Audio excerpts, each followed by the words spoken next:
இப்போ scanx.tradeல வந்துட்டு நீங்கள் ஜஸ்ட் லாகின் பண்ணிக்கங்க உங்களோட தன் அக்கௌண்ட்டை. ஸோ இதில் வந்து ஸ்க்ரீனர்ஸ் அப்படிங்கிறத கொடுங்க. இதில் வந்து பை scanx கொடுங்க.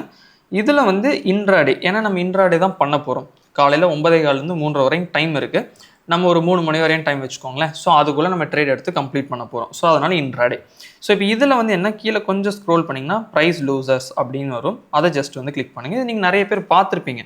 ஆனால் ஒரே ஒரு சின்ன டவுட் என்ன வரும்னா, இதில் வந்து 666 ஸ்டாக்ஸ் வருது ரிசல்ட்ஸில். ஸோ இது எப்படி நான் யூஸ் பண்ணுறது அப்படிங்கிற டவுட் வரும். ஸோ இதை இப்போ நம்ம கம்ப்ளீட்டாக மாடிஃபை பண்ண போகிறோம். ஸோ இப்போ மாடிஃபை அப்படிங்கிற நான் கொடுக்குறேன். ஸோ இதில் வந்து நான் என்ன பண்ணுறேன் அப்படின்னா ஆட் ஃபில்டர்ஸ் அப்படிங்கிறத கொடுக்குறேன். ஃபஸ்ட்டு வந்து இண்டெக்ஸ் வந்து ஆட் பண்ணுறேன், டிக் கொடுத்துட்டேன். இப்போ இதுக்கு அடுத்து என்ன அப்படின்னா ப்ரைஸ் அப்படிங்கிறத கொடுத்து இந்த ப்ரைஸை வந்து நான் கொடுத்துட்டு அப்ளை கொடுத்துட்றேன். ஸோ 2 ஃபில்டர் நம்ம எக்ஸ்ட்ரா வந்து ஆட் பண்ணியிருக்கோம். ஒன்று வந்து இண்டெக்ஸ், இன்னொன்று வந்து ப்ரைஸ். இப்போ இண்டெக்ஸில் வந்து நான் நிஃப்டி 50க்குள்ளே மட்டும்தான் இதை நான் பார்க்க போகிறேன். ஏன்னா அது கொஞ்சம் எனக்கு ஓகே அப்படிங்கிற மாதிரி இருக்கும். ஈவன் நீங்கள் பிகினராக இருந்தீங்கனாலும் கூட நிஃப்டி 50க்குள்ளே இருக்கிற ஸ்டாக்ஸை நீங்கள் ஈஸியாக வந்து அனலைஸ் பண்ணி ட்ரேட் பண்ணிடலாம். இப்போ மித்த இண்டெக்ஸ் பார்க்கக்கூடாதுன்னா பார்க்கலாம். பட் என்ன, சில இது வந்து ரொம்ப வாலடைலாக இருக்கலாம், சில இது மூவ்மெண்ட்டே இல்லாமல் இருக்கலாம். பட் நிஃப்டி 50க்குள்ளே இருக்கிறது மோஸ்ட்லி மூவ்மெண்ட் ஆகும். ஸோ அதனால் நான் இதை சொல்கிறேன். இப்போ ப்ரைஸ் கொடுக்குறோம்.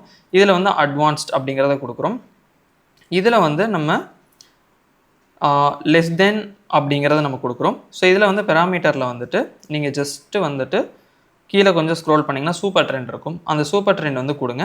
இதில் டே டைம் ஃப்ரேமுக்கு பதிலாக 15 மினிட்ஸ் வந்து மாற்றிக்கங்க. ஓகே, ஸோ இதான் ஓவரால் செட்டப். இப்போ நமக்கு எவ்வளோ ஸ்டாக்ஸ் வந்துருச்சு? 13 ஸ்டாக்கு வந்துருச்சு. ஓகே, இப்போது நீங்கள் இது என்ன பண்ணலாம் அப்படின்னா சேவ் பண்ணி வச்சுக்கோங்க. ஏன்னா எவ்ரிடே நீங்கள் ஒரு வேளை மார்க்கெட் ஃபாலோ ஆகிட்டே வரும்போது யூஸ் பண்ணுறீங்கன்னா இது உங்களுக்கு யூஸ் ஆகும். ஓகே, ப்ரைஸ் லூசர்ஸ் அப்படின்னு போட்டுட்டு இல்லை ஒரு செல்லிங் ஸ்ட்ராட்டஜி சம்திங் போட்டு சேவ் ஸ்க்ரீனர் அப்படிங்கிறத கொடுத்துருங்க. Investments in the securities market are subject to market risk. Read all the related documents carefully before investing.